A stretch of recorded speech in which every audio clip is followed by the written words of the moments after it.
Hi friends, good morning. ಎಲ್ಲರೂ ಹೇಗಿದ್ದೀರಾ? ನಾನು ಈ ವ್ಲಾಗ್ನ ಮಧ್ಯಾಹ್ನದಿಂದ ಮಾಡ್ತಾ ಇದ್ದೀನಿ. ಚಿನಿಮನ ಸ್ಕೂಲಿಂದ ಕರ್ಕೊಂಬರೋಕ್ಕೆ ರಾಜು ಹೋಗಿದ್ದಾರೆ. ಫ್ರೆಂಡ್ಸ್, ಸ್ವಲ್ಪ ನಂದು ವಾಯ್ಸ್ ಚೇಂಜ್ ಆಗಿದೆ. ಹಿಂದಿನ ವ್ಲಾಗ್ನಲ್ಲಿ ಕೂಡ ಅಷ್ಟೇ, ಅಂದ್ರೆ ನಾನು ವಿಡಿಯೋ ಮಾಡಬೇಕಾದ್ರೆ ಹೇಳಿದ್ದೆ ನನ್ನ ಸ್ವಲ್ಪ ವಾಯ್ಸ್ ಚೇಂಜ್ ಆಗಿದೆ ಅಂತ ಹೇಳ್ಬಿಟ್ಟು. ಅದಕ್ಕೆ ತುಂಬಾ ಜನರು ಕಾಮೆಂಟ್ ಮಾಡಿ ಏನಾಯ್ತು, ಎಲ್ಲರೂ ಹುಷಾರಿದ್ದೀರಾ ಮನೆಯಲ್ಲಿ ಅಂತ ಹೇಳಿ ಕಾಮೆಂಟ್ ಮಾಡಿ ಕೇಳ್ತಾ ಇದ್ರು. ಏನಿಲ್ಲ, ಸ್ವಲ್ಪ ವೆದರ್ ಚೇಂಜ್ ಆಯ್ತಲ್ವಾ, ಅದರಿಂದ ಎಲ್ರಿಗೂ ಕೆಮ್ಮು ನೆಗಡಿ ಶುರು ಆಗಿದೆ. ಹಾಗಾಗಿ ಸ್ವಲ್ಪ ವಾಯ್ಸ್ ಚೇಂಜ್ ಆಗೋಗ್ಬಿಟ್ಟಿತ್ತು. ಈಗ ಪರವಾಗಿಲ್ಲ. ಅದು ಅಲ್ಲಿ ಚಿನಿಮ ಸ್ಕೂಲ್ಗೆ ಹೋಗ್ತಾಳ, ಅಲ್ಲಿ ಒಬ್ರು ಮಕ್ಳಿಗೆ ಬಂದ್ರೆ ಎಲ್ಲಾ ಮಕ್ಳಿಗೂ ಬರೋದಂತೂ ಕಾಮನ್. ಅವಳಿಂದ ನಮ್ಗೆ ಬಂದಿದೆ. ಸೊ ಈಗ ಸ್ವಲ್ಪ ರಿಕವರ್ ಆಗಿದ್ದೀನಿ. ಆ್ಯಂಡ್ ಹೊರಗಡೆನೂ ಅಷ್ಟೇ, ತುಂಬಾ ಜನರಿಗೆ ಈಗ ನೆಗಡಿ ಕೆಮ್ಮು ಅಂತೂ ಕಾಮನ್ ಆಗಿ ಹೋಗ್ಬಿಟ್ಟಿದೆ. ಹಾಗಾಗಿ ಸ್ವಲ್ಪ ಕೇರ್ಫುಲ್ ಆಗಿರೋದು ಒಳ್ಳೇದೆ. ಮೇಲ್ಗಡೆ ರೂಮ್ ಸ್ವಲ್ಪ ಕ್ಲೀನ್ ಮಾಡೋದಿತ್ತು, ಕ್ಲೀನ್ ಮಾಡ್ಕೊಳ್ತಾ ಇದ್ದೆ. ಹಾಗೆ ರಾಜು ಕೂಡ ಅವ್ರ ಗಿಟಾರ್ನ ಕ್ಲೀನ್ ಮಾಡಿಕೊಂಡು ಸ್ವಲ್ಪ, ಅಂದರೆ ಮಕ್ಕಳಿಗೆ ಆಟ ಆಡಿಸ್ಬೇಕಲ್ವ, ಒಂದರಿಂದನೇ ಆಟ ಆಡಿಸ್ತಾ ಇದ್ದರೆ ಅವರಿಗೂ ಬೋರ್ ಆಗಿಬಿಡುತ್ತೆ. ಸೊ ಅದಕ್ಕೆ ಸ್ವಲ್ಪ ಗಿಟಾರ್ ನುಡ್ಸೋಣ ಅಂಥೇಳಿ ಅದನ್ನು ಸ್ವಲ್ಪ ಕ್ಲೀನ್ ಮಾಡಿಕೊಂಡ್ರು. ಚಿನಿಮ ಸ್ಕೂಲಿಂದ ಬಂದಮೇಲೆ ಊಟ ಮಾಡಿಕೊಂಡು ಸ್ವಲ್ಪ ಹೊತ್ತು ಟಿ ವಿ ನೋಡ್ತಾಳೆ. ಅದಾದಮೇಲೆ ಧೀರು ಜೊತೆ ಸ್ವಲ್ಪ ಆಟ ಆಡ್ತಾಳೆ. ನಮ್ಮ ಅತ್ತೆಗಂತೂ ಇಬ್ಬರು ಮಕ್ಕಳ ಜೊತೆ ಚೆನ್ನಾಗಿ ಟೈಮ್ ಪಾಸ್ ಆಗುತ್ತೆ. ಟೈಮ್ ಹೋಗೋದೇ ಗೊತ್ತಾಗಲ್ಲ ಅವ್ರಿಗೆ. ಇನ್ನು ಧೀರುನಂತೂ ನಮ್ಗೆ ಇತ್ತೀಚೆಗೆ ಹಿಡ್ಕೊಳ್ಳೋಕ್ಕೆ ಆಗ್ತಾಯಿಲ್ಲ. ಯಾಕೆಂದರೆ ಅವನು ಮೆಟ್ಲು ಹತ್ತೋದು ಬೇರೆ ಕಲ್ತ್ಬಿಟ್ಟಿದ್ದಾನೆ. ಅವನು ಆ ರೀತಿ ಹತ್ತುವಾಗ ಅವನ ಜೊತೇಲಿ ಯಾರಾದರೂ ಒಬ್ರು ಇದ್ದೇ ಇರ್ತೀವಿ. ಏಕೆಂದರೆ ಹಿಂತಿರುಗಿ ನೋಡಬೇಕಾದ್ರೆ ಬಿದ್ದರೆ ಕಷ್ಟ ಅಲ್ವಾ. ಸೊ ಅವನಿಗಂತೂ ತುಂಬಾ ಖುಷಿ ಹತ್ತಬೇಕಂದ್ರೆ. ಇಡೀ ದಿನ ಅವನನ್ನು ಹಿಡ್ಕೊಂಡು ಓಡಾಡೋಷ್ಟೊತ್ತಿಗೆ ನಮ್ದು ಅರ್ಧ ಎನರ್ಜಿನೇ ಹೊಂಟೋಗ್ಬಿಟ್ಟಿರುತ್ತೆ. ಅವರಪ್ಪ ಮೇಲ್ಗಡೆ ಗಿಟಾರ್ ನುಡಿಸ್ತಾ ಇದ್ದಾರೆ. ಆ ಸೌಂಡ್ ಕೇಳಿಸಿದೆ ಅವನಿಗೆ. ಅದಕ್ಕೆ ಸರ ಸರ ಸರ ಸರ ಅಂತೇಳಿ ಮೆಟ್ಲತ್ತು ಬಂದುಬಿಟ್ಟಿದ್ದಾನೆ. ನಮಗೂ ನಮ್ಮ ಅತ್ತೆಗೂ ಇವ್ನು ಮಾಡೋ ಚೇಷ್ಟೆ ನೋಡಿದ್ರೆ ಖುಷಿ ಆಗತ್ತೆ.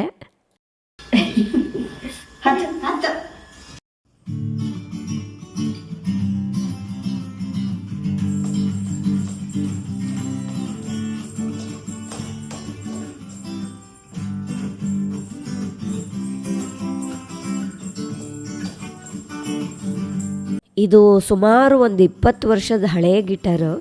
ರಾಜು ನುಡಿಸೋದು ಬಿಟ್ಟೇ ಸುಮಾರು ವರ್ಷಗಳಾಯಿತು, ಮತ್ತೆ ಇವಾಗ ತಗೊಂಡಿದ್ದಾರೆ. ಫ್ರೆಂಡ್ಸ್, ಇವ್ರು ಯಾರು ಗೊತ್ತಾ? ನನಗೆ ಸುಮಾರು ವರ್ಷಗಳಿಂದ ಕೊರಿಯನ್ಸ್ನ ಡೈರೆಕ್ಟಾಗಿ ನೋಡಬೇಕು ಅಂತ ಹೇಳಿ ತುಂಬಾ ಆಸೆ ಇತ್ತು. ಫೈನಲಿ ನಮ್ಮನೆಗೆ ಒಬ್ಬರು ಕೊರಿಯನ್ ಬಂದಿದ್ದಾರೆ. ತುಂಬಾ ಖುಷಿ ಆಯಿತು. ಇವ್ರ ಹೆಸರು ಡೇವ್ ಅಂತ. ನನಗೆ ಕೊರಿಯನ್ಸಲ್ಲಿ ಇಷ್ಟ ಆಗೋದೇನಪ್ಪ ಅಂದರೆ ಅವ್ರು ತೋರಿಸುವಂತಹ ಮ್ಯಾನರ್ಸ್.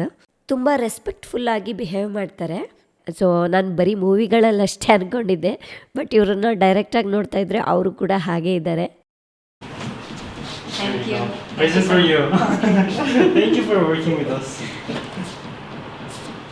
ಇನ್ನು ಅವ್ರ ಹತ್ರ ಚೆನ್ನಾಗಿ ಟೈಮ್ ಸ್ಪೆಂಡ್ ಮಾಡಿದ್ವಿ. ಕೆಲವೊಂದು ವಿಚಾರಗಳನ್ನೆಲ್ಲ ತಿಳ್ಕೊಂಡೆ.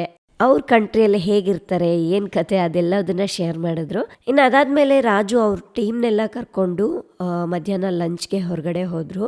ಇನ್ನು ಅವ್ರದ್ದೆಲ್ಲ ಊಟ ಆದಮೇಲೆ ರಾಜು ಪಾನ್ ಕೊಡಿಸಿದ್ರಂತೆ. ಬಟ್ ಅವರಿಗೆ ಪಾನ್ ಅಂದರೆ ಗೊತ್ತಿರಲಿಲ್ಲ ಅಂತೆ.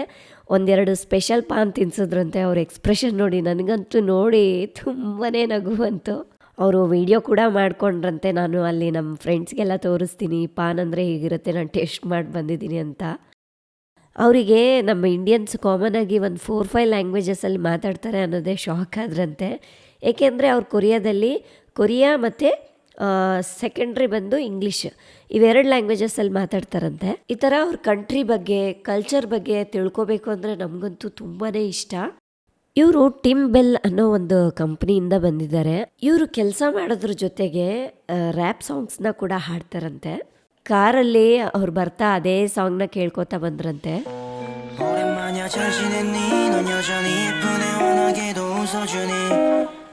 ಫ್ರೆಂಡ್ಸ್, ಚಿನಿಮಗೆ ಇವಾಗ ಬಾಂಜು ಕ್ಲಾಸ್ ಅಟೆಂಡ್ ಆಗೋ ಟೈಮ್ ಆಯಿತು. ಅದ್ರ ಜೊತೆಗೆ ನಾನು ಕೂಡ ಜಾಯ್ನ್ ಆಗ್ತೀನಿ. ತುಂಬ ಕ್ರಿಯೇಟಿವ್ ಆಗಿ ಹೇಳ್ಕೊಡ್ತಾರೆ, ಇಂಟ್ರೆಸ್ಟಿಂಗ್ ಆಗಿರುತ್ತೆ ಕ್ಲಾಸ್ ಮಾತ್ರ. ಬಾಂಜು ಅಲ್ಲಿ UKG ಇಂದ 9th ಸ್ಟ್ಯಾಂಡರ್ಡ್ ವರೆಗಿನ ಮಕ್ಕಳಿಗೆ ಕ್ಲಾಸಸ್ ಇರುತ್ತೆ.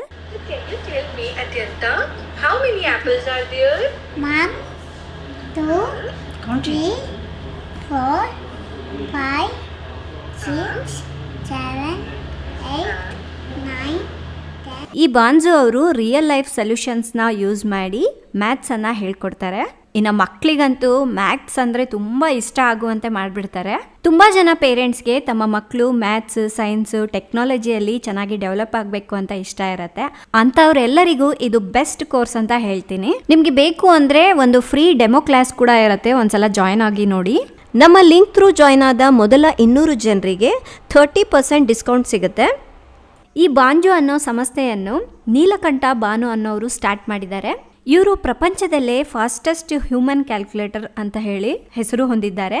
ನೀವು ಒಂದು ವೇಳೆ ಜಾಯ್ನ್ ಆಗಬೇಕು ಅಂದರೆ ಕೆಳಗಡೆ ಡಿಸ್ಕ್ರಿಪ್ಷನಲ್ಲಿ ರಿಜಿಸ್ಟ್ರೇಷನ್ ಲಿಂಕನ್ನು ಕೊಟ್ಟಿರ್ತೀನಿ. ಸ್ವಲ್ಪ ಟೈಮ್ ತಗೊಂಡು ಫ್ರೀ ಕ್ಲಾಸ್ನ ಅಟೆಂಡ್ ಮಾಡಿ ನೋಡಿ, ನಿಮಗೂ ಇಷ್ಟ ಆಗಬಹುದು. ಇನ್ನು ಅವರು ನಮಗೋಸ್ಕರ ತೊಗೊಂಡು ಬಂದಿರೋ ಗಿಫ್ಟಲ್ಲಿ ಚಿನಿಮಾ ಏನಿದೆ ಓಪನ್ ಮಾಡು ಅಂತ ಕೇಳ್ತಾ ಇದ್ಲು. ಸೊ ಓಪನ್ ಮಾಡಿ ನೋಡ್ತಾ ಇದ್ದೀನಿ ನನಗ. ಅದರಲ್ಲಿ ಒಂದು ಪವರ್ ಬ್ಯಾಂಕ್ ಇದೆ, ಎಷ್ಟು ಕ್ಯೂಟ್ ಆಗಿದೆ ನೋಡಿ ಇದು. ಫ್ರೆಂಡ್ಸ್, ಈ ಕೊರಿಯನ್ ಪ್ರಾಡಕ್ಟ್ಸ್ ಎಲ್ಲ ಕ್ಯೂಟ್ ಆಗಿರುತ್ತೆ ಅಂತ ಹೇಳಿ ಕೇಳಿದ್ದೆ. ಅವಾಗ ಚಿನಿಮಾಗೆ ಪ್ರೆಗ್ನೆಂಟ್ ಇರಬೇಕಾದ್ರೆ ನಾನು ಜಾಸ್ತಿ ಈ ಕೊರಿಯನ್ ಡ್ರಾಮಾಸ್ ಎಲ್ಲ ನೋಡ್ತಾ ಇದ್ದೆ. ಅದ್ರ ಜೊತೆ ಅದರಲ್ಲಿ ಲವ್ ಸ್ಟೋರೀಸ್ ಎಲ್ಲ ತುಂಬ ಚೆನ್ನಾಗಿರುತ್ತೆ ಅಂತ ಹೇಳಿ ರಾಜು ಅವಾಗ ನನಗೆ ತೋರಿಸ್ಲಿಕ್ಕೆ ಸ್ಟಾರ್ಟ್ ಮಾಡಿದ್ರು. ಸೊ ಅದು ಹೇಳಬೇಕು ಅಂದರೆ ರಾಜು ಜಾಸ್ತಿ ನೋಡ್ತಾ ಇದ್ರು ಡ್ರಾಮಾಸ್. ಆಮೇಲೆ ನಾನು ಸ್ವಲ್ಪ ಹೊತ್ತು ಕುತ್ಕೊಂಡು ನೋಡದೆ ನನಗೂ ಅದ್ರ ಮೇಲೆ ಇಂಟ್ರೆಸ್ಟ್ ಬಂತು ನೋಡ್ಬೇಕು ಅಂತ ಹೇಳಿ. ತುಂಬಾ ಚೆನ್ನಾಗಿರುತ್ತೆ ಅಲ್ವಾ, ಕ್ಯೂಟ್ ಅವರೆಲ್ಲ ಒಂಥರ ಒಂದು ಯಾವ್ದೋ ಲೋಕದಲ್ಲಿ ಹೋಗ್ಬಿಡ್ತೀವಿ. ಅದು ಲವ್ ಅನ್ನೋ ತುಂಬಾ ಚೆನ್ನಾಗಿ ಎಕ್ಸ್ಪ್ಲೇನ್ ಮಾಡ್ತಾರೆ ಅವರು. ಹೌದು, ಅದ್ರ ಜೊತೆಗೆ ಕನ್ನಡ, ತೆಲುಗು, ಹಿಂದಿ ಮೂವೀಸ್ ಎಲ್ಲದು ಅಂದ್ರೆ ಲವ್ ಸ್ಟೋರೀಸ್ ಎಲ್ಲ ಜಾಸ್ತಿ ನೋಡೋದು, ಏನೋ ಒಂಥರ ಪ್ರೀತಿ ತೋರಿಸ್ತಾರಲ್ವಾ ಅಂತ ಮೂವೀಸ್ ಎಲ್ಲ ಜಾಸ್ತಿ ನೋಡ್ತಾ ಇದ್ದೆ ಆ ಟೈಮ್ನಲ್ಲಿ. ಅದ್ರಲ್ಲಿ ಡ್ರಾಮಾಸ್ ಕೂಡ ಒಂದು ಅಂದ್ರೆ ಪ್ರೆಗ್ನೆಂಟ್ ಇರೋ ಟೈಮ್ನಲ್ಲಿ ಅಂತವೆಲ್ಲ ನೋಡ್ಬೇಕು ಅಂತ ಹೇಳಿ ರಾಜು ಡೈಲಿ 1 hour 2 hour ಕೂರಿಸಿ ತೋರಿಸ್ತಾ ಇದ್ರು. ಅವ್ರ ಜೊತೆಗೆ ಅವರು ನೋಡ್ತಾ ಇದ್ರು. ಸೊ ಅವರು ಕೊರಿಯನ್ ಬಂದಿದ್ರಲ್ವಾ, ಈ ಗಿಫ್ಟ್ ತಗೊಂಡ್ ಬಂದಿದ್ದಾರೆ. ತುಂಬಾ ಕ್ಯೂಟ್ ಆಗಿ ಚೆನ್ನಾಗಿದೆ. ಇವರು ರಾಜು ಹತ್ರ ಕೆಲಸ ಮಾಡ್ತಾರೆ. ಅದ್ರ ಜೊತೆಗೆ ನಮ್ಮ ಪ್ರತಿನಿತ್ಯ ಬ್ಲಾಗ್ಸ್ ಎಲ್ಲ ನೀವೇನ್ ನೋಡ್ತೀರಲ್ವಾ, ಅದಕ್ಕೆ ಸಬ್ ಟೈಟಲ್ಸ್ ಕೂಡ ಇವ್ರ ಕಡೆಯವ್ರೆ, ಅಂದ್ರೆ ಇವ್ರ ಟೀಮ್ ಅವರೆಲ್ಲರೂ ಸೇರಿ ನಮ್ಗೆ ಮಾಡ್ಕೊಡ್ತಾರೆ. ಅಂಡ್ ಇನ್ನೊಂದು, ನಾನು ಕೆಲವೊಂದು ವಿಡಿಯೋಸ್ಗೆ ಏನಂದ್ರೆ, ಈಗ ಸಪೋಸ್ ಇವತ್ತು ಲೈವ್ ಹೋಗ್ಬೇಕಾಗಿರುತ್ತೆ ವಿಡಿಯೋ, ಅದಕ್ಕೆ ಸಬ್ ಟೈಟಲ್ಸ್ ಹಾಕಕ್ಕಾಗಿರೋದಿಲ್ಲ. ಯಾಕೆಂದ್ರೆ ಅವರಿಗೆ ನಾವು ಬೆಳಗ್ಗೆ ಟೈಮ್ ಕೊಟ್ರೆ ಅಟ್ಲೀಸ್ಟ್ ಬರೀಲಿಕ್ಕೆ ಟೈಮ್ ಬೇಕಾಗುತ್ತಲ್ವಾ. ಕೆಲವೊಂದ್ಸಲ ಟೈಮ್ ನಮಗೆ ಅನುಕೂಲ ಆಗಿರಲ್ಲ ನೋಡಿ, ಆ ಟೈಮ್ನಲ್ಲಿ ವಿಡಿಯೋ ಹಾಗೆ ಅಪ್ಲೋಡ್ ಮಾಡಿಬಿಟ್ಟಿರ್ತೀವಿ. ಅದಕ್ಕೆ ತುಂಬಾ ಜನರು ಕಾಮೆಂಟ್ಸ್ ಮಾಡ್ತಾರೆ, ಸಬ್ ಟೈಟಲ್ಸ್ ಯಾಕೆ ಹಾಕಿಲ್ಲ ಈ ವಿಡಿಯೋಗೆ, ಪ್ರತಿ ಬ್ಲಾಗ್ಗೂ ನೀವು ಸಬ್ ಟೈಟಲ್ಸ್ ಹಾಕಿ. ಏಕೆಂದರೆ ನಾವು ಅದು ಸಬ್ ಟೈಟಲ್ಸ್ ಆನ್ ಮಾಡಿಕೊಂಡು ವಿಡಿಯೋ ನೋಡ್ತೀವಲ್ವಾ, ನಮಗೆ ನಮ್ಮ ಇಂಗ್ಲೀಷ್ ಸ್ವಲ್ಪ ಇಂಪ್ರೂವ್ ಆಗಿದೆ ಅಂತ ಹೇಳ್ಬಿಟ್ಟು. ಇನ್ನು ಕೆಲವರದ್ದು ಬೇರೆ ಬೇರೆ ಕಡೆಯಿಂದ ನಮ್ಮ ವ್ಲಾಗ್ಸ್ನೆಲ್ಲ ನೋಡ್ತಾ ಇದ್ದಾರೆ. ಸೊ ಅವರಿಗೆ ಕನ್ನಡ ಬರೋದಿಲ್ಲ. ಸೊ ಅಂಥ ಟೈಮ್ನಲ್ಲಿ ಏನು ಮಾಡ್ಕೊಳ್ತಾರೆ ಅಂದರೆ ಸಬ್ ಟೈಟಲ್ಸ್ ಆನ್ ಮಾಡಿಕೊಂಡು ನಮ್ಮ ವ್ಲಾಗ್ ಏನಿದೆ ಅದನ್ನ ನೋಡ್ತಾರೆ. ಅಂಥವ್ರು ಕೂಡ ಕಾಮೆಂಟ್ಸ್ ಮಾಡ್ತಾರೆ. ಆ್ಯಂಡ್ ನಮ್ಗಿಲ್ಲಿ ಗೊತ್ತಾಗತ್ತೆ ಅಂದರೆ ಎಷ್ಟು ಜನರು ಸಬ್ ಟೈಟಲ್ಸ್ನ ಆನ್ ಮಾಡಿಕೊಂಡು ನೋಡ್ತಾ ಇದ್ದಾರೆ ಅಂತ. ಸೊ ನಾವು ಕೂಡ ಇದಕ್ಕೆ ಸ್ಟಾರ್ಟಿಂಗ್ನಲ್ಲಿ ಅಷ್ಟಾಗಿ ಇಂಪಾರ್ಟೆನ್ಸ್ ಕೊಟ್ಟಿರಲಿಲ್ಲ. But day by day viewers ಕೇಳೋದ್ರಿಂದ ಸರಿ, ಪ್ರತಿ ವ್ಲಾಗು ಸಬ್ ಟೈಟಲ್ಸ್ ಇದ್ದರೆ ಅಟ್ಲೀಸ್ಟ್ ಕನ್ನಡ ಬರ್ದೇ ಇರೋರು ಕೂಡ ನಮ್ಮ ಕನ್ನಡ ವ್ಲಾಗ್ಸ್ನ ನೋಡ್ತಾರೆ, ಕನ್ನಡ ನೋಡಿ ಕಲಿತಾ ಇದಾರೆ. ಈಗ ಕೊರಿಯನ್ಸ್ ಎಷ್ಟು ಜನ ಕನ್ನಡ ಕಲಿತಾ ಇದಾರೆ ಗೊತ್ತಾ ನಮ್ದ್ರು. ಹೌದು. ಸೊ ಯಾರ್ಯಾಕೆ ಈಗ ಬಂದಿದ್ರಲ್ವಾ, ಅವರೇ ಎಷ್ಟೊಂದು ವರ್ಡ್ಸ್ ಎಲ್ಲ ಎಷ್ಟು ಚೆನ್ನಾಗಿ ಹೇಳ್ತಾ ಇದ್ರು ಗೊತ್ತಾ. ನಿಮ್ಮ ಬ್ಲಾಗ್ಸ್ ಎಲ್ಲ ನಾವು ನೋಡಿ ಸ್ವಲ್ಪ ನಮಗೂ ಕೆಲವೊಂದು ವರ್ಡ್ಸ್ ಎಲ್ಲ ಬರ್ತಾ ಇದೆ ಅಂತ. ನಮ್ಮ ಕನ್ನಡ ಭಾಷೆ ಬೇರೆ ಬೇರೆ ದೇಶಗಳಲ್ಲೆಲ್ಲ ಅಟ್ಲೀಸ್ಟ್ ಸ್ವಲ್ಪನಾದರೂ ಅವರಿಗೆ ಮಾತಾಡೋದು ಬಂದರೆ ಎಷ್ಟು ಖುಷಿ ಅಲ್ವಾ ನಮಗೆ. ಸೊ ಈ ರೀತಿಯಾಗಿ ತುಂಬ ರೀತಿಯಾಗಿ ಯೂಸ್ ಆಗ್ತಾ ಇದೆ ಸಬ್ ಟೈಟಲ್ಸ್. ಸೊ ಆ ವರ್ಕ್ ಕೂಡ ರಾಜು ಅವ್ರಿಗೆ ಕೊಟ್ಟಿದ್ರು ಮಾಡಲಿಕ್ಕೆ. ಹಾಗಾಗಿ ಹೆಂಗಿದ್ರು ಇಲ್ಲಿ ನಮ್ಮ ಮೈಸೂರಿಗೆ ನಮ್ಮನ್ನ ಮೀಟ್ ಮಾಡಬೇಕು ಅಂತ ಹೇಳಿ ಬಂದಿದ್ರು. ಅದು ತುಂಬ ಖುಷಿ ಅನ್ನಿಸ್ತು ನಮಗೆ. ನಾವು ಅವ್ರ ಫೇಸ್ನ ಡೈರೆಕ್ಟ್ ಆಗಂತೂ ನೋಡಕ್ ಆಗಿರ್ಲಿಲ್ಲ. ಹೋಗೋಣ ಒಂದ್ ದಿವಸ ಪ್ಲಾನ್ ಮಾಡ್ಕೊಂಡು. ಅವರು ಕರಿತಾ ಇದಾರೆ ತುಂಬಾ. ಹೌದು, ನೀವು ಬಂದ್ರೆ ನಾನು ಏರ್ಪೋರ್ಟ್ ಅಲ್ಲಿ ವೆಯ್ಟ್ ಮಾಡ್ತಾ ಇರ್ತೀನಿ, ನಾನೇ ಬರ್ತೀನಿ ರಿಸೀವ್ ಮಾಡ್ಕೊಳಕ್ಕೆ ಅಂತ ಹೇಳಿ. ತುಂಬಾ ಖುಷಿ ಆಗತ್ತೆ. ಈಗ ನಮ್ಮ ಪ್ರತಿ ವಿಡಿಯೋವನ್ನು ಇಂಗ್ಲಿಷ್ ಸಬ್ ಟೈಟಲ್ಸ್ ಜೊತೆಗೆ ನೋಡಬಹುದು.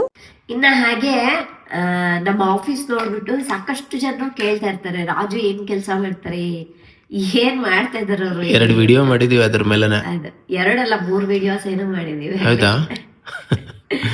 ಸೊ ಕೇಳ್ತಾ ಇರ್ತಾರೆ ಅವ್ರು, 1 ಅಲ್ಲ 2 ಅಲ್ಲ.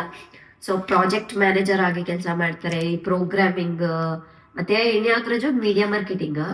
ಫಸ್ಟ್ ನಾನು ಫ್ರಂಟ್ ಎಂಡ್ ಡೆವಲಪರ್ ಆಗಿ ಕೆಲಸ ಮಾಡ್ತಿದ್ದೆ. ಅದಾದ್ಮೇಲೆ ಸ್ವಲ್ಪ ದಿವಸ ಆದ್ಮೇಲೆ ಪ್ರಾಜೆಕ್ಟ್ ಮ್ಯಾನೇಜರ್ ಆದ. ಅದಾದ್ಮೇಲೆ ಅದನ್ನ ಬಿಟ್ಬಿಟ್ಟು ನಾವು ಓನ್ ಫ್ರೀಲಾನ್ಸರ್ ಆಗಿ ಕೆಲಸ ಮಾಡಿದೆ. ಎಲ್ಲದರಲ್ಲಿ ಸ್ವಲ್ಪ ಸ್ವಲ್ಪ ಸ್ವಲ್ಪ. ಈಗ ಮಲ್ಟಿಮೀಡಿಯಾ ಮಾರ್ಕೆಟಿಂಗ್, ಡಿಜಿಟಲ್ ಮಾರ್ಕೆಟಿಂಗ್, ಆಮೇಲೆ ಮೀಡಿಯಾ ಡೆವಲಪ್ಮೆಂಟ್, ಹೌದು. ಇದು ಸಾಫ್ಟ್ವೇರ್ ಡೆವಲಪ್ಮೆಂಟ್ ಕೆಲವು ವರ್ಷ ಅದನ್ನು ಮಾಡಿದ್ದೀನಿ.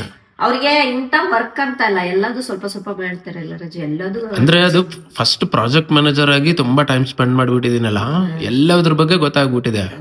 ಈಗ ಯಾವ್ದು ಬಂದ್ರು ಫ್ರೀಲಾನ್ಸರ್ ಆಗಿದ್ದಾಗ ಈಗ ನಿನ್ಗೆ ಹೆಂಗಂದ್ರೆ ಯಾವ ಪ್ರಾಜೆಕ್ಟ್ ಬಂದ್ರು ತಗೊಳ್ಳೇಬೇಕು. ಬರಲ್ಲ ಅಂದ್ಬಿಟ್ರೆ ಏನ್ ಸಿಗಲ್ಲ ಆ ತಿಂಗಳು.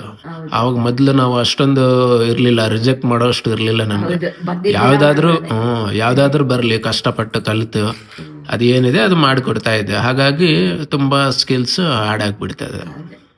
ಅಂಡ್ ಇನ್ನೊಂದು ಏನೋ ಹೇಳೋಣ ಅನ್ಕೊಂಡೆ, ರಾಜುಗೆ ಬರೀ ಇದಷ್ಟೇ ಅಲ್ಲ, ಏನು ಸಾಫ್ಟ್ವೇರ್ ಫೀಲ್ಡ್ ಅಲ್ಲೆಲ್ಲ ಅಂಡ್ ಬೇರೆ ಏನ ನನ್ಗನ್ಸುತ್ತೆ ಕೆಲವೊಂದ್ಸಲ ರಾಜು ಡಾಕ್ಟರ್ ಆಗಿದ್ರೆ ಚೆನ್ನಾಗಿರುತ್ತೆ ಅಂತ. ಪ್ರತಿಯೊಂದು ಡಾಕ್ಟರ್ ತರನೇ ಈಗ ಏನಾದ್ರೂ ಮೆಡಿಸನ್ ಆಗಿರ್ಬೋದು ಅಥವಾ ಏನಾದ್ರೂ ನಮ್ಗೆ ಕಾಯಿಲೆ ಇದೆ ಅನ್ಕೊಳ್ಳಿ, ಯಾರೇ ಆಗಿ ಫ್ಯಾಮಿಲಿ ಮೆಂಬರ್ಸ್ ಮತ್ತೆ ನಮ್ ರೇಖಾ ನಾನಾಗಿರ್ಬೋದು, ಏನಾದ್ರು ರಿಪೋರ್ಟ್ಸ್ ಬಂದ್ರೆ ಎಲ್ರು ಇವ್ರಿಗೆ ಶೇರ್ ಮಾಡ್ತಾರೆ.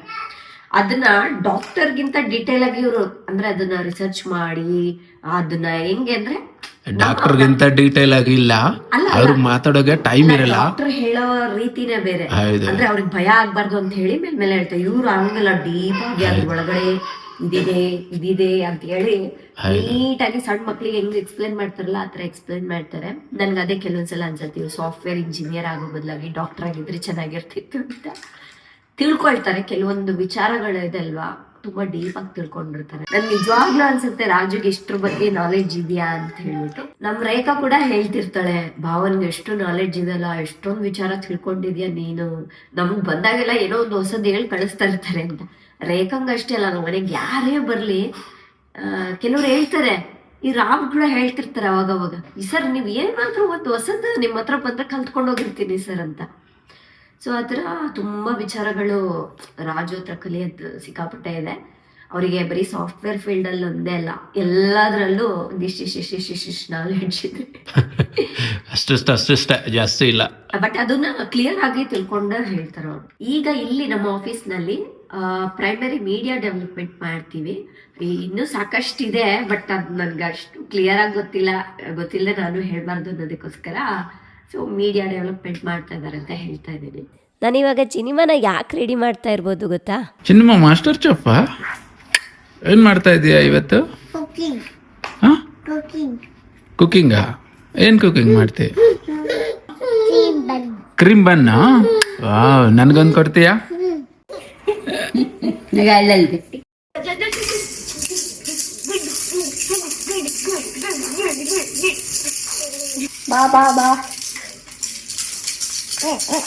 ಕೇಕ್ಸ್ ಅಂಡ್ ಬೇಕ್ಸ್ ಪಾಕಶಾಲೆ ಚಾನಲ್ಗೆ ತಮ್ಮೆಲ್ಲರಿಗೂ ಮತ್ತೊಮ್ಮೆ ಸ್ವಾಗತ. ಇವತ್ತು ನಮ್ ಜೊತೆಗೆ ನಮ್ ಲಿಟಲ್ ಶೆಫ್ ಕೂಡ ಇದ್ದಾರೆ, ನನಗೆ ಸ್ವಲ್ಪ ಹೆಲ್ಪ್ ಮಾಡ್ಲಿಕ್ಕೆ ಅಂತ ಹೇಳ್ಬಿಟ್ಟು.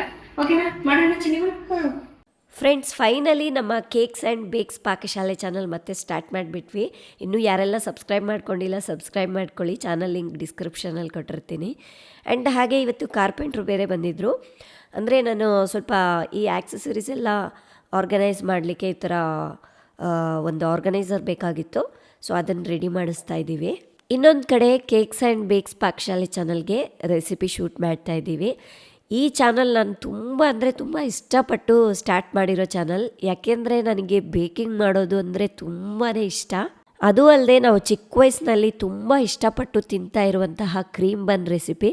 ಸೊ ಈ ರೆಸಿಪಿನ ಇವತ್ತು ಶೂಟ್ ಮಾಡ್ತಾ ಇದ್ದೀವಿ. ಸೂಪರ್ ಫ್ರೆಂಡ್ಸ್, ತುಂಬಾ ಸ್ಪಾಂಜಿ ಆಗಿರುವಂತಹ ಕ್ರೀಮ್ ಬನ್ ರೆಡಿ ಆಗಿದೆ. ಚಿನಿಮಾ ಟೇಸ್ಟ್ ಮಾಡೋಣ. ಈ ರೆಸಿಪಿ ಆಲ್ರೆಡಿ ಆ ಚಾನಲ್ನಲ್ಲಿ ಅಪ್ಲೋಡ್ ಮಾಡಿದ್ದೀನಿ, ಚೆಕ್ ಮಾಡಿ.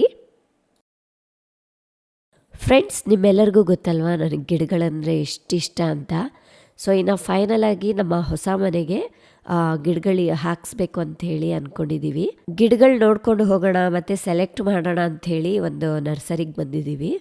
ಅಂದರೆ ಮನೆ ಒಳಗಡೆ ಕೆಲವೊಂದು ಗಿಡ ಇಡಲಿಕ್ಕೆ, ಅಂದರೆ ಇಂಡೋರ್ ಪ್ಲ್ಯಾಂಟ್ಸ್, ಕೆಳಗಡೆ ಹಾಲಲ್ಲಾಗಿರ್ಬೋದು, ಮೇಲ್ಗಡೆ ಆಫೀಸಲ್ಲಿ, ಅದ್ರ ಜೊತೆಗೆ ನಮ್ಮ ಟೆರೆಸ್ ಮೇಲೆ ಕೂಡ ಕೆಲವೊಂದು ಗಿಡಗಳನ್ನ ಇಡಬೇಕು ಅಂದ್ಕೊಂಡಿದ್ದೀವಿ. ಅದಕ್ಕೆ ಹಾಗೆ ಮನೆ ಸುತ್ತಮುತ್ತಲೂ ಕೆಲವೊಂದು ಗಿಡಗಳನ್ನ ಇಡಬೇಕು ಅಂತ ಅಂದ್ಕೊಂಡಿದ್ದೀವಿ. ಯಾವುದೆಲ್ಲ ಗಿಡಗಳು ಸೂಟ್ ಆಗತ್ತೆ ಅದನ್ನು ಒಂದು ಸಲ ನೋಡಬೇಕಲ್ವಾ. ಸೊ ಅದಕ್ಕೆ ನೋಡಿ ಸೆಲೆಕ್ಟ್ ಮಾಡೋಣ ಅಂಥೇಳಿ ಬಂದಿದ್ದೀವಿ. ನಾವು ಕೆಲವೊಂದು ನರ್ಸರಿಗಳಿಗೆ ಹೋಗಿ ಬಂದಮೇಲೆ ನಮಗೆ ಯಾವುದೆಲ್ಲ ಗಿಡಗಳು ಬೇಕೋ ಅದನ್ನು ಒಂದು ಲೀಸ್ಟ್ ಮಾಡಿಕೊಂಡು ಆರ್ಡ್ರ್ ಮಾಡ್ತಾಯಿದ್ದೀವಿ. ಮನೆಯಲ್ಲಿ ಹಾಗೆ ಸುತ್ತಮುತ್ತಲೂ ಗಿಡಗಳು ಇಡೋದ್ರಿಂದ ತುಂಬಾ ಬೆನಿಫಿಟ್ಸ್ ಇದೆ. ಅದರಲ್ಲಿ ಮೊದಲನೇದೇನಪ್ಪ ಅಂದರೆ ಸ್ಟ್ರೆಸ್ ರಿಲೀಫ್ ಆಗುತ್ತೆ, ಸಮಾಧಾನ ಅನ್ನೋದು ಸಿಗುತ್ತೆ, ಇನ್ನೂ ಜಾಸ್ತಿ ಕೆಲಸ ಮಾಡಬೇಕು ಅಂತ ಹೇಳಿ ಫೀಲ್ ಆಗುತ್ತೆ. ಮತ್ತು ನ್ಯಾಚುರಲ್ ಆಗಿ ಮನೇಲಿರುವಂತಹ ಗಾಳಿ ಪ್ಯೂರಿಫೈ ಆಗುತ್ತೆ. ನಿಮ್ಮೆಲ್ಲರಿಗೂ ಗೊತ್ತಿರತ್ತೆ ಅಂದ್ಕೊಳ್ತೀನಿ, ಹೊರಗಡೆ ಇರುವಂತಹ ಗಾಳಿಗಿಂತ ಮನೇಲಿರುವಂತಹ ಗಾಳಿ ತುಂಬ ಕೆಟ್ಟೋಗಿರುತ್ತೆ. ಸೊ ಈ ಥರ ಗಿಡಗಳನ್ನು ಮನೇಲಿ ಹಾಕ್ಕೊಳ್ಳೋದ್ರಿಂದ ನ್ಯಾಚುರಲ್ ಆಗಿ ಪ್ಯೂರಿಫೈ ಆಗುತ್ತೆ. ನಾವು ಆಲ್ರೆಡಿ ಮನೆಯಿಂದನೇ ಲೀಸ್ಟ್ ಮಾಡ್ಕೊಂಡು ಹೋಗಿದ್ವಿ, ಈ ಗಿಡಗಳು ಬೇಕು, ಇಷ್ಟು ಗಿಡಗಳು ಬೇಕು ಅಂತ. ಸೊ ಕೆಲವೊಂದು ಅಲ್ಲಿ ಇರಲಿಲ್ಲ, ನಾವು ತರಿಸ್ಕೊಡ್ತೀವಿ ಅಂತ ಹೇಳಿದ್ರು. ಜೊತೆಗೆ ಎಲ್ಲವುದು ಒಟ್ಟಿಗೆ ತೊಗೊಂಡು ಬಂದು ಅವರೇ ಮನೆಯಲ್ಲಿ ಪ್ಲ್ಯಾಂಟ್ಗಳೆಲ್ಲ ಇಟ್ಟು ಹೋಗ್ತಾರಂತೆ. ಸೊ ಇನ್ನು ಈ ವ್ಲಾಗ್ ಇಲ್ಲಿಗೆ ಎಂಡ್ ಮಾಡ್ತಾ ಇದ್ದೀನಿ. ಮತ್ತೆ ಪ್ಲ್ಯಾಂಟ್ಸ್ ಬಂದಮೇಲೆ ಯಾವುದೆಲ್ಲ ಗಿಡಗಳು ತೊಗೊಂಡಿದ್ದೀವಿ, ಎಲ್ಲೆಲ್ಲಿ ಹಾಕಿದ್ದೀವಿ ಅನ್ನೋದನ್ನು ತೋರಿಸ್ತೀನಿ. ಇವತ್ತಿನ ವಿಡಿಯೋ ಇಷ್ಟ ಆದರೆ ಪ್ಲೀಸ್ ಲೈಕ್ ಮಾಡಿ, ಶೇರ್ ಮಾಡಿ. ನಾಳೆ ಇನ್ನೊಂದು ಹೊಸ ವಿಡಿಯೋದೊಂದಿಗೆ ಮತ್ತೆ ಸಿಗ್ತೀನಿ. ಅಲ್ಲಿವರೆಗೂ ಟೇಕ್ ಕೇರ್, ಬಾಯ್.